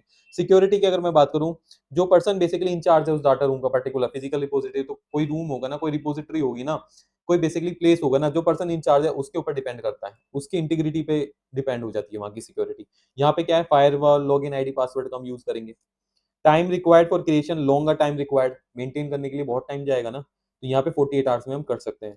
कॉस्ट की अगर मैं बात करूं, cost is high because of requirement of 1 person, मतलब एक पर्सन मुझे पर्टिकुलरली उस डाटा रूम के लिए चाहिएगा ही चाहिएगा, जो वहां पे खड़ा रहे हर टाइम, तो बेसिकली इसलिए कॉस्ट हाई हो जाती है। Cost is low as document can be from any location, कोई भी documentation over the network travel करके हम डॉक्यूमेंट को देख सकते हैं। ठीक है, विद इंटरनेट सिक्योरिटी। कन्वीनियंस की बात करूं, सर्चिंग करना डॉक्यूमेंट टाइम कंज्यूमिंग हो जाता है, यहाँ इजीली सर्च फैसिलिटी को हम रख सकते हैं, सर्चेबल डॉक्यूमेंट रख सकते हैं। ठीक है, इजीली मैनेज करके हम multiple person to review the document same time with search facility. ठीक है, एक्सेसिबल टू डाटा रूम की बात करूं, टाइमिंग टू एक्सेस डाटा में भी रिस्ट्रिक्टेड, डाटा में भी एक्सेस एनी टाइम, हम कभी भी एक्सेस कर सकते हैं। ठीक है, हमारे वन ड्राइव पे पड़ा हुआ है, ठीक है, हमारे नेटवर्क पे पड़ा हुआ है डॉक्यूमेंट, कोई भी हम कभी भी एक्सेस कर सकते हैं। अब वो ये कोई है आधी रात को हम कैसे बेसिकली फिजिकल रिपोजिटरी या कोई प्लेस पे जाके पर्टिकुलर डाटा रूम पे जाके डॉक्यूमेंट एक्सेस करेंगे, नहीं कर पाएंगे ना, तो टाइम रिस्ट्रिक्टेड है। ये available with the facility to check who has reviewed what document, ये तो हमने पढ़ा है, फिजिकल डॉक्यूमेंट में टाइम कॉस्टली होता है, तो अवेलेबल विद हाई कॉस्ट, ये क्या available with negotiable cost. Ability to copy the document possible है, देखो फिजिकल डाटा रूम में कोई भी फाइल पड़ी है हम उसको कॉपी कर सकते हैं, इजीली कर सकते हैं, ये हमेशा पॉसिबल नहीं होती क्योंकि यहाँ पे सिक्योरिटी लगी रहती है। ठीक है, अब आ जाता है जी कॉन्सेप्ट कोडिंग एंड नोमेनक्लेचर। अब ये बहुत सिंपल टॉपिक है, पेपर में दो दो तीन तीन बार आया हुआ है, क्या? कोडिंग एंड नोमेनक्लेचर का। ठीक है, तो इसको हम स्टार्ट करते हैं। समझिए अब आप सिंपल सी बात समझते हैं, जो पर्सन ट्रेनिंग कर रहे होंगे, जो स्टूडेंट ट्रेनिंग कर रहे होंगे, उनको बहुत जल्दी समझ आने वाली चीज है। नॉन डिस्क्रिप्टिव फाइल और डिस्क्रिप्टिव फाइल में क्या फर्क है? Descriptive file name can be either side descriptive और नॉन डिस्क्रिप्टिव। डिस्क्रिप्टिव फाइल कौन सी होती है? मान लो आपने कोई भी डॉक्यूमेंट बनाया, नोटिस बनाया किसी बोर्ड मीटिंग का, जब उसकी आप फाइल नेमिंग करोगे तो क्या लिखोगे? नोटिस। ठीक है, सिक्स बोर्ड मीटिंग, कौन से ईयर की? 2024 की, ऐसे करके नेमिंग करोगे। कोई कि अगर कोई अलग पैटर्न कुछ बेसिकली अगर मैं बात करूं कंपनी में या फर्म्स में बेसिकली यहाँ डेट भी लिख देते हैं, जैसे 06/04/24, तो किस डेट पे बोर्ड मीटिंग हुई थी, किस मंथ में हुई थी, सिक्स बोर्ड मीटिंग हुई थी, उसका नोटिस है, ये पता लग जाता है। ये क्या होता है? Descriptive file. अब ये बोर्ड मीटिंग जो है क्या एक स्मॉल प्रोजेक्ट है, एक पर्टिकुलर डिफाइंड प्रोजेक्ट है शॉर्ट टाइम का। ठीक है, तो वेल डिफाइंड प्रोजेक्ट के लिए हम ये यूज करते हैं। स्मॉल प्रोजेक्ट है, एक पर्टिकुलर डे का प्रोजेक्ट है, तो use for small well defined project. अब देखिए नोटिस दूसरा तो नहीं होगा ना, तो स्मॉल ही प्रोजेक्ट कहलाया जाएगा ना, मल्टीपल तो जनरेशन नहीं होगी इसमें कि 10 नोटिस मिलेंगे ना। तो with existing identification scheme, identification इस पर्टिकुलर डॉक्यूमेंट को मैं इसके फाइल नेम से आइडेंटिफाई कर सकता हूं कि इस पर्टिकुलर डॉक्यूमेंट के अंदर क्या है, क्या है। मैं इसको पढ़ूंगा, कोई भी अगर मैंने जनरेट करा, अगर मेरे बॉस देखते हैं, मेरे कोई अगर अदर ट्रेनी या कलीग देखता है, तो वो बता देगा ना इसके अंदर नोटिस है सिक्स बोर्ड मीटिंग का। ठीक है, तो existing identification scheme don't link the digital object to source material. ठीक है, इनकंसिस्टेंट एप्लीकेशन ऑफ टर्म्स और typos will increase to indexing and sorting error. यानी कि इनकंसिस्टेंट एप्लीकेशन ऑफ टर्म्स, अब मैं नोटिस ऐसे लिख रहा हूं, अगली बार मैं नोटिस ऐसे लिख रहा हूं। ठीक है, नोटिस की मैंने स्पेलिंग गलत कर दी, टाइपिंग एरर हो गया, बोर्ड में कभी मैंने ये कर दिया, तो ये क्या है? इनकंसिस्टेंट एप्लीकेशन ऑफ टर्म्स और typos type errors will increase indexing, जिससे मैं इंडेक्सिंग और सॉर्टिंग एरर में मेरी बेसिकली जब मेरी सर्च एबिलिटी होती है, सर्च करते हैं तो वहां पे बेसिकली एरर्स जनरेट होंगे। ठीक है, वहां मतलब एक सीरीज में नहीं मिलेगी, कहने का मतलब ये बात है।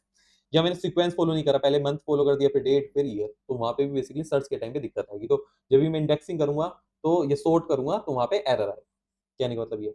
अभी नॉन डिस्क्रिप्टिव फाइल में क्या होता है? नॉन डिस्क्रिप्टिव फाइल में क्या होता है? नॉन डिस्क्रिप्टिव फाइल होता है जहां पे आपने देखा होगा जब भी डॉक्यूमेंट हम कोई डाउनलोड होता है ऑटोमेटिकली जनरेट हो जाती है फाइल, जैसे IMG 2026-0403, ये क्या है? मंथ है, ये क्या है? डेट है। 001 ये क्या है? ये इस तरीके से फाइल के नेम जनरेट हो जाते हैं, कोडिंग जनरेट हो जाती है, कोड जनरेट हो जाता है। ठीक है, जैसे मैंने मान लो मैं किसी फंक्शन की इमेजेस हैं, तो वहां कितनी 250 इमेजेस हैं, तो सबकी ऐसे डेट और नंबरिंग जनरेट हो जाती है, बहुत सारी इमेजेस का आपने देखा होगा। तो सिस्टम जनरेटेड, ये सिस्टम जनरेटेड होता है, system generated sequential numerical string है, सिस्टम बेस्ड है, सच डिजिटल आईडी नंबर, ये डिजिटल आईडी नंबर इसको बोल रहा है। Combination of date and time, जैसे कि मैंने बताया, name of the original file और name of the original file. ठीक है, created for large scale digitalisation project, large scale में कोई प्रोजेक्ट चल रहा है जहां पे बेसिक 250-300 फाइल्स हैं। ठीक है, सिमिलर प्रोजेक्ट को लेकर, तो वहां पे यूज होता है। डिजिटल आईडी नंबर होता है, न्यूमेरिकल सीक्वेंसेस होते हैं to indicate batch, there is a less chance of repeated or non unique file name within a data structure, तो लेस चांस है कि सेम नंबर की कोई आपको फाइल्स मिल जाएंगी। ठीक है, ये था इसका एग्जांपल, और इजी में अब आपको डिस्क्रिप्टिव नॉन डिस्क्रिप्टिव समझ में आ गया होगा। हमें फाइल को कैसे नेम करना चाहिए? बी यूनिक एंड स्ट्रक्चर, एक ही स्ट्रक्चर को हमें फॉलो करना है ओवर द टाइम। यूनिक होना चाहिए। ठीक है, दो फाइल को बेसिकली दो फाइल का जो नेमिंग हो सेम नहीं होना चाहिए, यूनिक होना चाहिए। स्ट्रक्चर कोई हम फॉर्मेट को फॉलो करेंगे। Be persistent and not tied to anything that change over time or location, using leading zeros to facilitate sorting numerical order following a numerical scheme 001, इससे हम sorting अच्छे से कर सकते हैं। ठीक है, न्यूमेरिकल ऑर्डर में। Lower case letter when a name more than one start each word with an upper case letter, यानी कि समझिए, बोल रहा है लोअर केस लेटर यूज करने हैं मुझे अपनी नेमिंग में। अब जब नेम के अंदर एक से ज्यादा वर्ड हैं, when a name has more than one word, तो start each word with an upper case letter, तो उस केस में जो हर वर्ड का जो फर्स्ट लेटर होगा उसको मुझे कैपिटल यूज करना है, अपर केस में यूज करना है। ठीक है, समझ में आ गया? Use numbers and later but not character such a symbol और स्पेसेस, कोई भी सिंपल स्टार डॉट स्लैश ये सब यूज नहीं करना है, और मुझे स्पेसेस भी अवॉइड करना है। स्पेसेस की जगह क्या यूज करना है? हाइफंस और अंडरस्कोर्स, हाइफंस और अंडरस्कोर्स मुझे यूज करने हैं। स्टैंडर्ड डेट का नोटेशन फॉलो कर रहे हैं, ये कुछ स्टैंडर्ड डेट्स हैं, ये फॉर्मेट्स हैं, यही मुझे फॉलो करने हैं। कैरेक्टर की लेंथ 25 से 35 कैरेक्टर से ज्यादा नहीं होने चाहिए।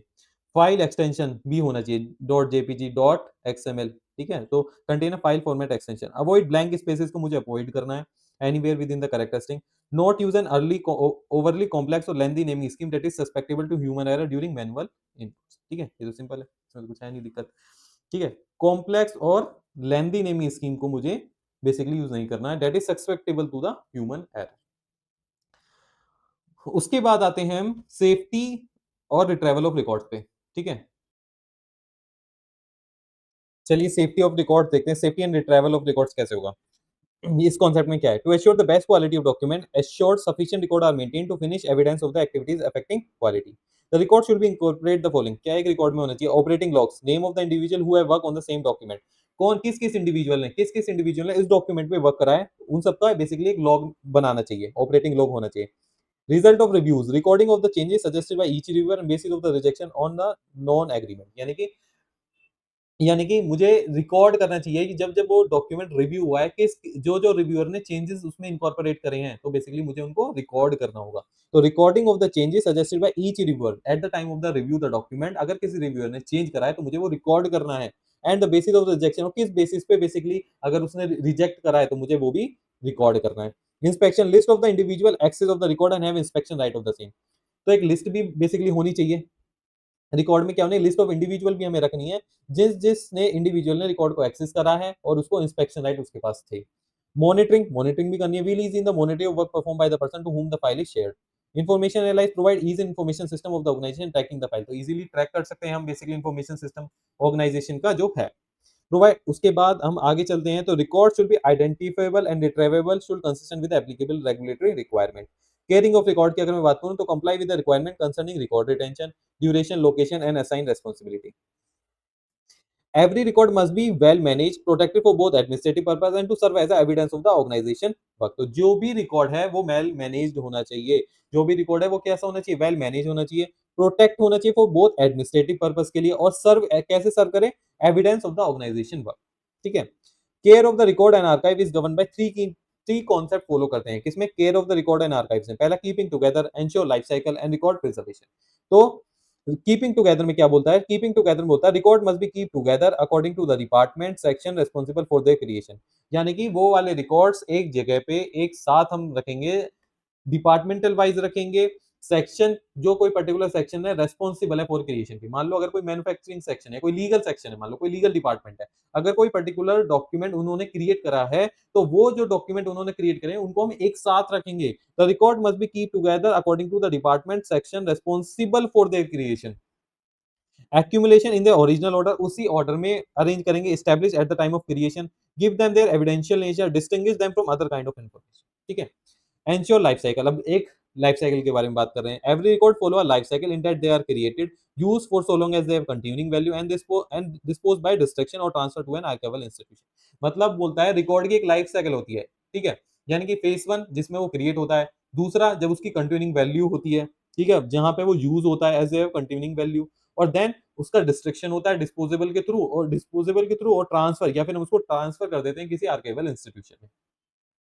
तो every record pass through a तीन मेन फेसेस, ठीक है, पहला current faces, semi current faces, non current faces, use regularly in the conduct of current business, maintain in their place of origin, मतलब जहां वो डॉक्यूमेंट क्रिएट हुआ है वही उसी डिपार्टमेंट में है, उसी जगह लोकेशन पे है, ठीक है, रोज यूज हम उसको करते हैं फॉर द बिजनेस पर्पस के लिए। सेमी करंट फेस में क्या होता है, यूज इनफ्रीक्वेंटली, कभी कभी यूज करते हैं in the conduct of current business and are maintain in a record centre, यानी कि पर्टिकुलर रिकॉर्ड सेंटर उस डिपार्टमेंट का, वहां पे हम उसको मेंटेन करते हैं। नॉन करंट फेस में डिस्ट्रॉयड करते हैं unless they have a continuing value which merit the preservation as archives, या फिर हम उसको third third non current phase में बेसिकली हम उसको आर्काइव्स में पहुंचाते हैं या फिर हम उसको डिस्ट्रॉय कर देते हैं। रिकॉर्ड प्रिजर्वेशन की अगर मैं बात करूं, रिकॉर्ड प्रिजर्वेशन अभी तक हमने keeping together ensure life cycle पढ़ लिया, अब रिकॉर्ड प्रिजर्वेशन की बात करते हैं। रिकॉर्ड प्रिजर्वेशन के लिए आप कुछ पॉइंट्स नोट डाउन करिए, दैट इज रिकॉर्ड्स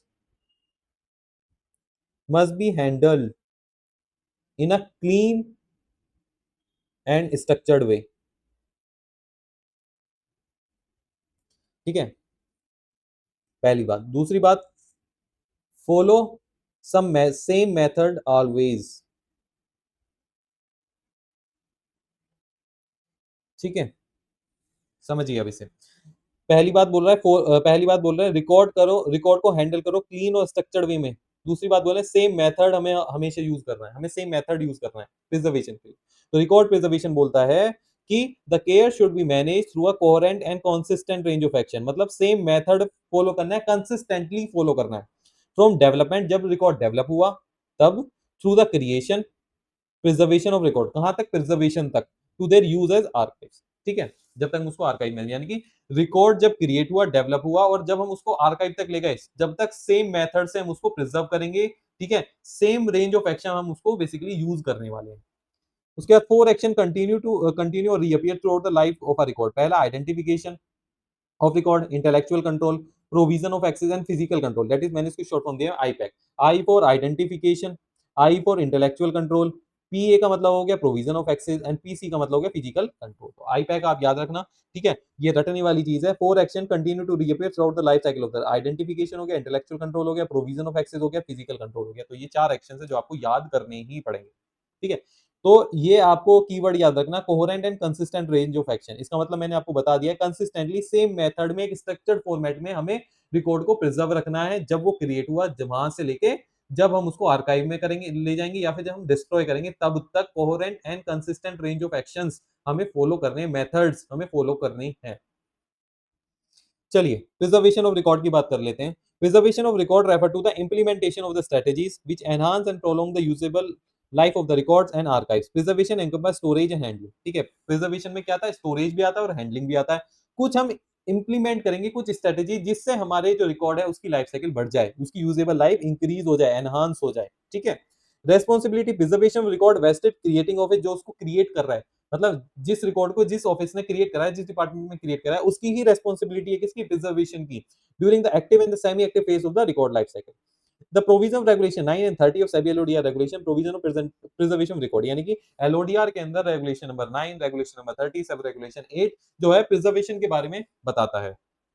क्या बताता है, रेगुलेशन 9 बोलता है listed entity have a policy for preservation of document. Listed entity के पास एक पॉलिसी होनी चाहिए, किससे रिलेटेड, प्रिजर्वेशन ऑफ डॉक्यूमेंट से रिलेटेड, जो कि बोर्ड ऑफ डायरेक्टर अप्रूव करेंगे, और वो क्लासिफाई करेगी एटलीस्ट 2 कैटेगरी ऑफ डॉक्यूमेंट। क्या क्लासिफाई करेगी, at least 2 category of document, 2 category के डॉक्यूमेंट क्लासिफाई करेगी। पहला डॉक्यूमेंट जिसका परमानेंट, जिसका प्रिजर्वेशन हमें परमानेंटली हमेशा ही करना है जब से वो क्रिएट हुआ है। दूसरा document preservation for a period of not less than 8 year after complete, मतलब ट्रांजैक्शन कंप्लीट होने के बाद 8 साल तक हमें उसको प्रिजर्व करना है। लॉ में लिखा होता है ना कि कुछ कुछ डॉक्यूमेंट का परमानेंटली हमें बेसिकली प्रिजर्व करना है, कुछ डॉक्यूमेंट को बेसिकली हमें 8 साल तक प्रिजर्व करना है, उसके बाद हम डिस्ट्रॉय कर सकते हैं उसे, या फिर आर्काइव्स में ले जा सकते हैं। लिस्टेड एंटिटी की document specified close A be in E mode में भी कर सकते हैं। ये क्या है, regulation number 9। Regulation number 30 sub regulation 8 क्या बोलती है, listed entity shall disclose on this website, website पे बताएगी ऑल सच इवेंट, और ई और आई का मतलब इवेंट और information disclosed to the stock exchange under regulation 30, and such disclosures shall be hosted on the website for a minimum period of 5 years and thereafter as per the archival policy disclosed on its website। यानी कि listed entity क्या करेगी, disclose करेगी website पे all the event और information जो कि इन्होंने स्टॉक एक्सचेंज को फाइल करी हैं, एंड आप वो कितने साल तक, 5 साल तक, और 5 साल होने के बाद as per the archival policy उसको आर्काइव्स में ले जाएंगे या फिर हम उसको डिस्ट्रॉय कर देंगे, ठीक है। आगे बढ़े, चलिए आगे बढ़ते हैं, चलिए आगे देखते हैं। Preservation and archival policy required to prepare a policy statement relating to the preservation and archival of document on its website. Following factor need to be considered in the preparation policy. क्या क्या factor हमें basically consider करने पड़ेंगे in preparation of the policy. कौन सी policy, preservation and archival policy के बारे में बात कर रहा है। इसका एक बेसिकली मॉडल फॉर्म भी दे रखा है आपकी बुक में, उसको एक बार गो थ्रू कर लेना, हो सकता है पेपर में आ जाए, ठीक है। तो मेरी तरफ से रहेगा कि एक बार वो मॉडल पॉलिसी जरूर देखते जाएं, ठीक है। क्या क्या फैक्टर हम कंसीडर करेंगे इन प्रिपरेशन ऑफ द पॉलिसी, तो वो मैंने शॉर्ट फॉर्म बनाई, दैट इज रीकैप, ये आप देख लेना, ठीक है। इसकी हेडिंग में बता देता हूँ, analysis and restructuring of existing system, organise and controlling record, physical protection of the records अगर मैनेज करना है, कैसे मैं मैनेज करूंगा रिकॉर्ड सेंटर में, आर्काइव्स को हम क्या क्या मैनेज करेंगे, क्या क्या फैक्टर्स हम देखेंगे, सपोर्टिंग एंड सस्टेनिंग प्रोग्राम, ठीक है। तो ये आप कर लेना, ये सिंपल है, इसमें कुछ है नहीं, बस आपको फैक्टर ये याद करने हैं। हेडिंग्स के लिए मैंने आपको रीकैप एक शॉर्ट फॉर्म बना दी है, ठीक है, और ये हाईलाइटेड भी है। उसके बाद देते हैं प्रिजर्वेशन ऑफ लिटिगेशन डॉक्यूमेंट, ये क्वेश्चन पेपर में आया हुआ है एक बार, ठीक है। Preservation of litigation document, document arising out of various litigation, यानी कि ड्यूरिंग द लिटिगेशन बहुत सारे डॉक्यूमेंट अराइज होते हैं, which need to be preserve as per the direction order of the court, tribunal, judicial और the authority as may be applicable. यानी कि जो कि मुझे प्रिजर्व करने पड़ेंगे एज पर द डायरेक्शन, जो कोर्ट की डायरेक्शन होगी, ट्राइब्यूनल की डायरेक्शन होगी, अथॉरिटीज की डायरेक्शन होगी, उनके अकॉर्डिंग मुझे वो डॉक्यूमेंट प्रिजर्व करने पड़ेंगे जो कि डॉक्यूमेंट अराइज हुए लिटिगेशन से। In absence of any direction, document shall be preserved for a period of at least 8 consecutive calendar year। तो 8 consecutive calendar year तक मैं उन्हें प्रिजर्व रखूंगा। After conclusion of the litigation, litigation होने के 8 साल तक मैं उन्हें प्रिजर्व रखूंगा। उसके बाद आता है deviation from policy. Any court, tribunal, judicial और other authority shall have the power to direct, to produce, preserve और डिस्ट्रॉय एनी डॉक्यूमेंट।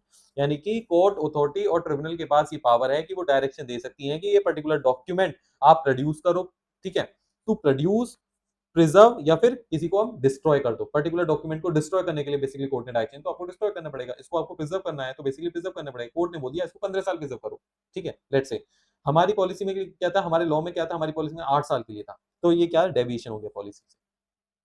अब डॉक्यूमेंट ने बेसिकली डिस्ट्रॉय करने को बोल दिया कि इस पर्टिकुलर डॉक्यूमेंट को डिस्ट्रॉय हो जाना चाहिए, ठीक है, with in a period of 2 months, ठीक है, ये डायरेक्शन दी। उसके इसमें क्या हमारी पॉलिसी से तो डेविएशन हो गया, हमारी पॉलिसी बोलते हैं 5 साल बाद डिस्ट्रॉय करना है, तो that is deviation. If any document destroyed pursuant to the policy, यानी कि as per the policy, as per the ICAPL policy, as per the preservation policy, मैंने कोई डॉक्यूमेंट अगर डिस्ट्रॉय कर दिया, it is not possible for the company to produce such document, तो company के लिए तो पॉसिबल है नहीं कि उस डॉक्यूमेंट को प्रोड्यूस कर दें। Then the company shall obtain necessary permission in this regard to provide a statement that effect to the relevant authorities। उसी केस में आपको बेसिकली स्टेटमेंट देनी पड़ेगी। The company shall take any additional action भी लेने पड़ेंगे as may be advised by, जैसे कि वो अथॉरिटी बताएगी। रिकॉर्ड रूम सेटअप करना है तो record room must be located at convenient location, convenient location पे मेरा रिकॉर्ड रूम होना चाहिए। Record room should be keeped separate from other administrative unit and large enough to house the relevant file. तो इतना बड़ा होना चाहिए जिसमें सारी फाइल समा जाए और बेसिकली एडमिनिस्ट्रेटिव यूनिट से थोड़ा अलग जाके हटके होना चाहिए, जहां पे सब लोगों का एक्सेस ना हो। एकोमोडेशन मस्ट बी सिक्योर होना चाहिए, वेल मेंटेन्ड होना चाहिए, must be strong construction, construction strong होनी चाहिए। It can be at the weight of the record, record का वेट कैरी कर सकते। Best condition for the conservation of physical record are neat environment होना चाहिए, free of dust होना चाहिए, with control light, humidity and temperature. तो ये बातें याद रखना इंपॉर्टेंट है। नीट एनवायरनमेंट होना चाहिए, फ्री ऑफ डस्ट होना चाहिए, कंट्रोल्ड वे में लाइट होनी चाहिए, ह्यूमिडिटी कंट्रोल लाइट होनी चाहिए, ह्यूमिडिटी होनी चाहिए, टेम्परेचर भी उसका कंट्रोल्ड में होना चाहिए। Following factor should be consider while setting up the data room. क्या क्या फैक्टर मैं कंसीडर करूंगा व्हाइल जब भी डाटा रूम को सेटअप करूंगा, दैट इज हम तुम लाइट में। अब ये मैंने ना शॉर्ट फॉर्म बनाई है आपके लिए, थोड़ा याद करने के लिए इसको, अदरवाइज मत लेना। हम तुम लाइट में, ठीक है, अभी हम तुम लाइट में क्या, एच यू मतलब ह्यूमिडिटी, ठीक है, याद करने के लिए बनाई है सिर्फ मैंने। T for temperature and L for light तो है। तो ह्यूमिडिटी, टेम्परेचर, लाइट की बात करेंगे जो हमने यहाँ पे पढ़ा, कंट्रोल्ड में रहनी चाहिए। किस कंट्रोल में, किस तरीके से होनी चाहिए वो हम बात करेंगे। That is following factor should be considered जब भी हम रिकॉर्ड रूम सेटअप करेंगे, तो ये 3 बातों का ख्याल हम रखेंगे। इस पे भी क्वेश्चन आ चुका है पेपर में सर, हाँ जी आ चुका है। Humidity, temperature, light. ह्यूमिडिटी की बात करूं तो बोलता है excess of humidity create fungus and produce a proliferation of corrosive insect. तो एक्सेस ह्यूमिडिटी नहीं होनी चाहिए। लैक ऑफ ह्यूमिडिटी से क्या होगा, brittle and fragile sheet of paper, ठीक है, ये भी नहीं होनी चाहिए। बोलते हैं कंट्रोल्ड ह्यूमिडिटी होनी चाहिए between 30 and 40% of is best standard for the preservation. Best standard के 30 to 40% कंट्रोल्ड वे में ह्यूमिडिटी होनी चाहिए। लेस पॉसिबल वेरिएशन होनी चाहिए, मैक्सिमम स्टेबिलिटी होनी चाहिए। Variation humidity provoke more damage than a stable lower medium range, ठीक है, तो स्टेबिलिटी आपको मेंटेन करके चलनी है। लेस पॉसिबल वेरिएशन होनी चाहिए, मैक्सिमम स्टेबिलिटी होनी चाहिए। 30 to 40% कंट्रोल वे में आपको ह्यूमिडिटी होनी चाहिए रिकॉर्ड रूम के अंदर। एक्सेस नहीं होनी चाहिए, कम भी नहीं होनी चाहिए। टेम्परेचर कैसे होगा, lower is the temperature better for preservation. कम से कम टेम्परेचर देखना, रिकॉर्ड रूम जो होते हैं बहुत बहुत ठंडे ठंडे होते हैं, जहाँ एसीज लगे होते हैं वो इसलिए ही रखे होते हैं। लोअर टेम्परेचर होगा, बेटर प्रिजर्वेशन होगा। It is suggested to maintain the normal temperature required for comfortable standard for human being in the public places. Light कैसी होनी चाहिए, कंसीडर इंपैक्ट होता है डॉक्यूमेंट प्रिजर्वेशन पे लाइट का। Not only visible light to the human eye but the infrared और ultraviolet radiation की अगर बात करा है, कुल कॉज डैमेजेस, यानी कि अल्ट्रावायलेट रेडिएशन डैमेज करती है डॉक्यूमेंट को, तो हमें बेसिकली ऐसी लाइट यूज नहीं करनी है। मतलब बोल रहा है not only the visible light to the human eye but the infrared ultraviolet radiation will cause damages. Document expose to more luminance should be stored in dark place and release public exposure. Fire extinguisher होना चाहिए, particular paint आपको use करना चाहिए जैसे भी suggested है, और security checks आपके प्रॉपर होने चाहिए रिकॉर्ड रूम के अंदर, ठीक है। ये था रिकॉर्ड रूम का। उसके बाद privacy of record and it's control, ये भी इंपॉर्टेंट है, पेपर में ये भी आया हुआ है। इसके रिलेटेड एक एसओपी भी आई हुई है, वो भी इंपॉर्टेंट है।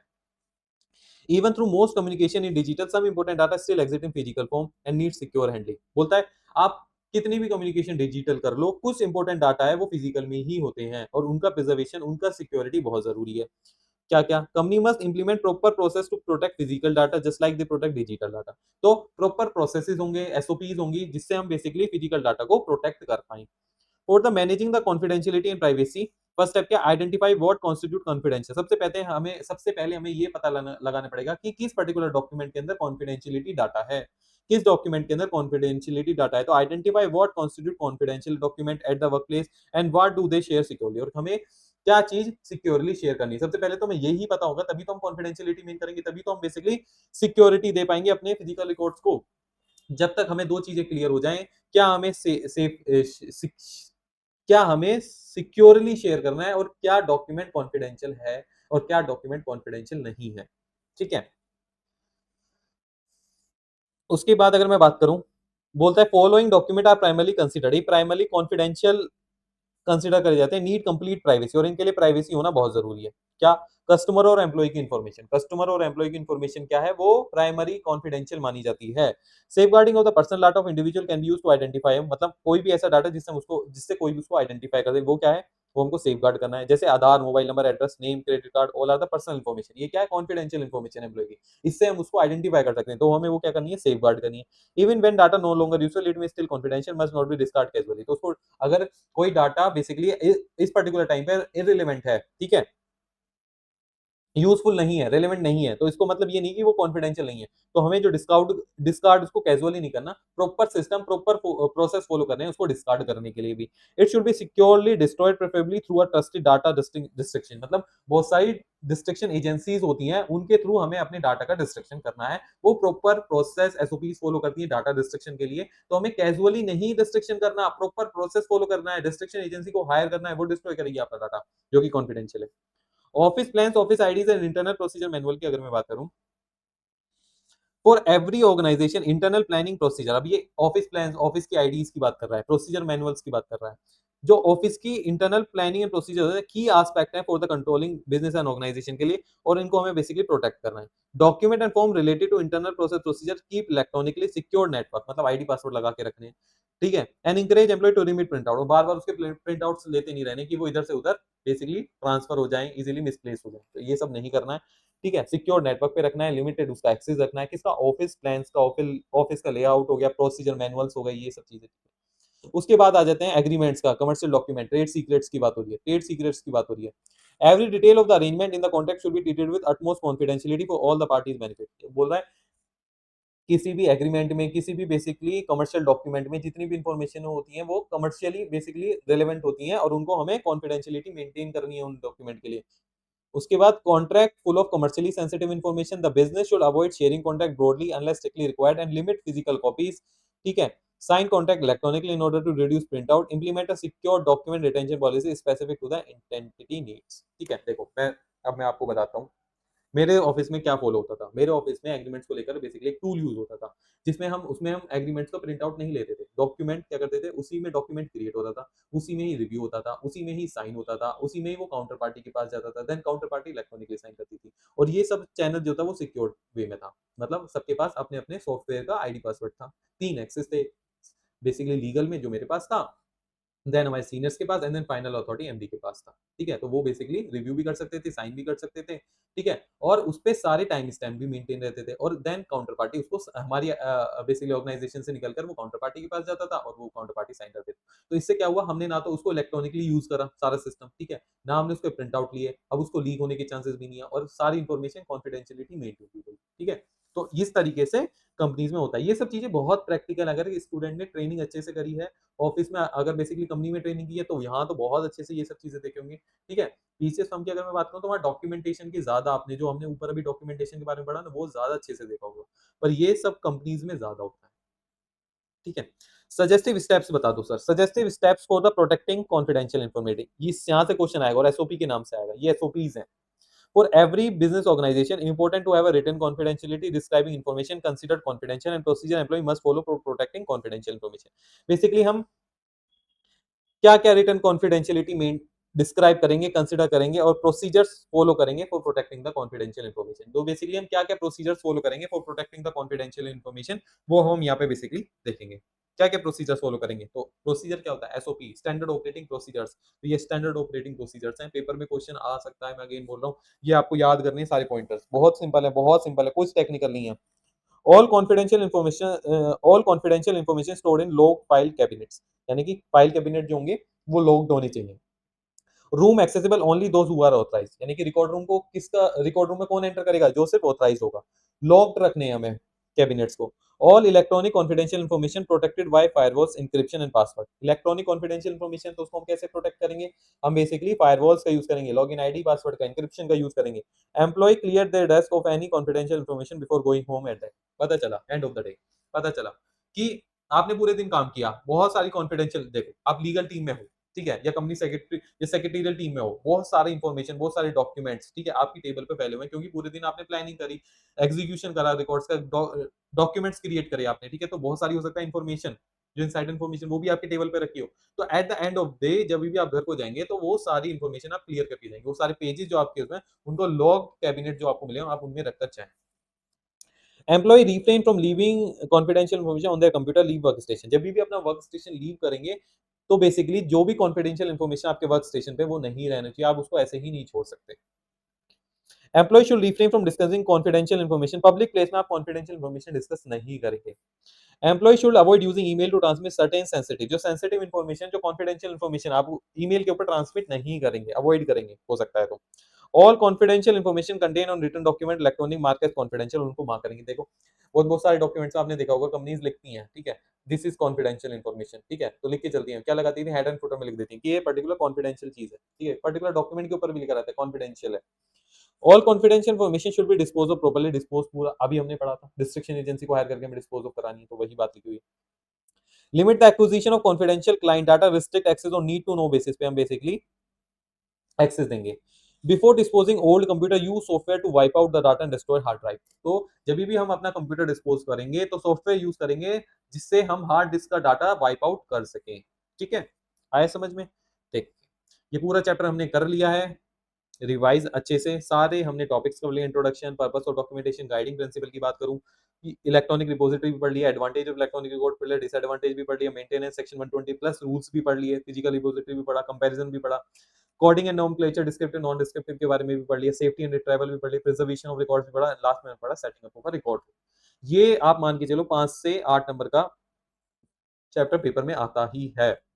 तो इस तरीके से आपको अच्छे से रिवाइज करना है। इस लेक्चर के बाद आपको केस लॉ जाके देखने हैं, और जब भी आपको सेकंड डिवीजन करेंगे तो इसको फास्ट एंड फॉरवर्ड करके देखना है लेक्चर को, जिससे आप सेकंड डिवीजन भी बहुत अच्छे से फास्ट तरीके से करके आए। Hope you have like this video, please share and subscribe to our YouTube channel Law Connect CS. Thank you so much.